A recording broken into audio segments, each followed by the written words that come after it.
بسم اللہ الرحمن الرحیم۔ مشکات شریف کا آج درس نمبر 9 ہے اور کتاب الایمان کی حدیث نمبر ہم 8 کو ذکر کریں گے۔ ابو ہریرہ رضی اللہ تعالیٰ عنہ مشہور صحابی رسول ہیں، وہ اس حدیث کو روایت کرتے ہیں۔ قال رسول اللہ صلی اللہ تعالیٰ علیہ وسلم، حضرت ابو ہریرہ فرماتے ہیں کہ نبی اکرم صلی اللہ تعالیٰ علیہ وسلم آپ نے ارشاد فرمایا، والذی نفس محمد صلی اللہ علیہ وسلم بیدہ، حضور علیہ السلام نے فرمایا قسم ہے اس ذات کی جس کے ہاتھ میں میری جان ہے۔ بیادہی کا لغوی معنی ہاتھ ہو گیا، محدثین نے اس کا معنی یوں ذکر کیا کہ اس سے مراد قبضہ قدرت ہے، اور کیونکہ رب ذوالجلال جل جلالہ کی ذات وہ ذات ہے جو اجسام سے پاک ہے، جو ہاتھ سے پاک ہے۔ یہ مطلب ہے کہ جو اس کی شیان شان کے لائق ہے، جس طرح قرآن پاک میں بھی ید اللہ کا لفظ آیا ہے۔ یا اس کا یہ معنی محدثین بعض نے یہ کہا ہے کہ یہ کچھ الفاظ ہیں متشابہات میں سے، جس طرح یہ لفظ بیدی ہے، اسی طرح متشابہات میں جو مراد ہوتی ہے نا ان الفاظ کی، وہ رب ہی بہتر جانتا ہے۔ ہمیں صرف اس کا ترجمہ معلوم ہوتا ہے کہ بیدی ہی کا معنی ہاتھ ہے، لیکن اس کی مراد کو رب ذوالجلال جل جلالہ بھی بہتر جانتا ہے۔ متشابہات مقطعات، یہ دو چیزیں ایسی ہیں جن کی مراد، جن کا علم اللہ رب العزت جل جلالہ کے پاس موجود ہے، تو لہٰذا ہم صرف اس کا ترجمہ ہی کریں گے، یا اس کا بہتر ترجمہ حضور فرماتے ہیں قسم ہے اس ذات کی جس کے قبضہ قدرت میں محمد کی جان ہے۔ اس کا یہ مطلب بیان کیا گیا۔ حضور علیہ السلام نے فرمایا، لا یسمع بی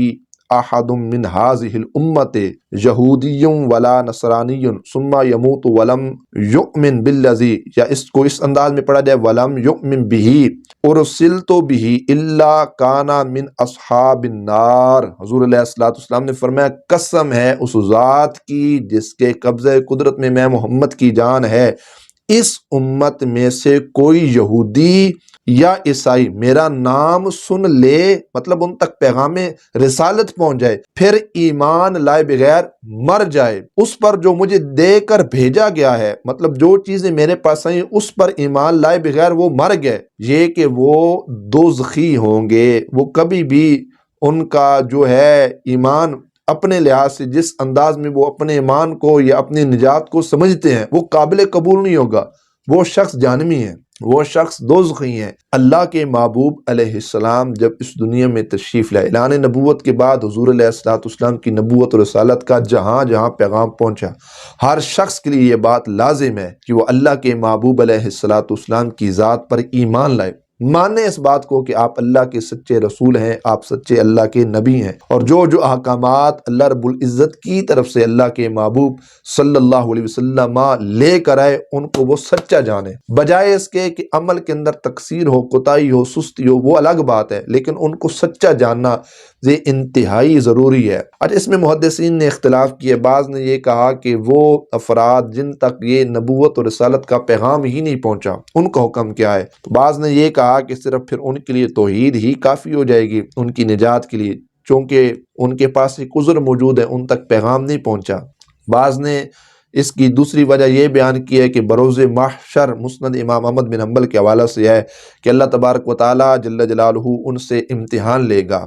قیامت کے دن ایک شخص وہ اللہ کی بارگاہ میں حاضر ہوگا جس شخص تک نبی اکرم صلی اللہ علیہ وسلم کی نبوت و رسالت کا پیغام نہیں پہنچا، اور ایک شخص بوڑھا حاضر کیا جائے گا اور ایک شخص مجنون یا بہرا، یہ اللہ کی بارگاہ میں حاضر کیے جائیں گے۔ اللہ تبارک و تعالیٰ جل جلالہ ان سے پوچھے گا میرے نبی پر ایمان کیوں نہیں لائے؟ تو مجنون کہے گا یا اللہ میرا تو دماغ بھی کام نہیں کرتا تھا، مجھے تو علم بھی نہیں تھا۔ بوڑھا کہے گا جی یا اللہ اس عمر میں میرا یہ عذر تھا کہ میرا وہ دماغ صحیح انداز میں کام نہیں کیا کرتا تھا۔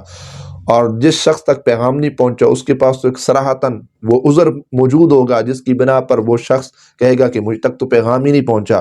تو روایت میں آتا ہے کہ اللہ رب العزت ایک نبی کو بھیجے گا، تخصیص نہیں کس نبی کو بھیجے گا، ایک نبی کو بھیجے گا، اور رب ذوالجلال جل جلالہ اس نبی سے یہ بات ارشاد فرمائے گا ان لوگوں سے کہو جہنم کے اندر چھلانگ لگا دو، داخل ہو جاؤ۔ جو لوگ جہنم کے اندر جائیں گے نبی کی بات کو مان کر، اللہ رب العزت اس آگ کو بردم و سلام ٹھنڈی کر دے گا، وہ جنت کے باغوں میں سے ایک باغ بن جائے گی۔ یہ نہیں کہ وہ معاذ اللہ اس میں کوئی جل جائیں گے، اور جو بقیہ رہ جائیں گے جو اس خوف سے نبی کی بات کو نہیں مانیں گے، پھر ان لوگوں کے لیے کوئی نجات نہیں، کیونکہ اب تو نبی آ گئے اور نبی کی بات کو ان لوگوں نے نہیں مانا۔ تو بعض محدثین نے اس کو اس انداز کے ساتھ ذکر کیے گئے۔ بہرحال اس چیز کے اندر دونوں میں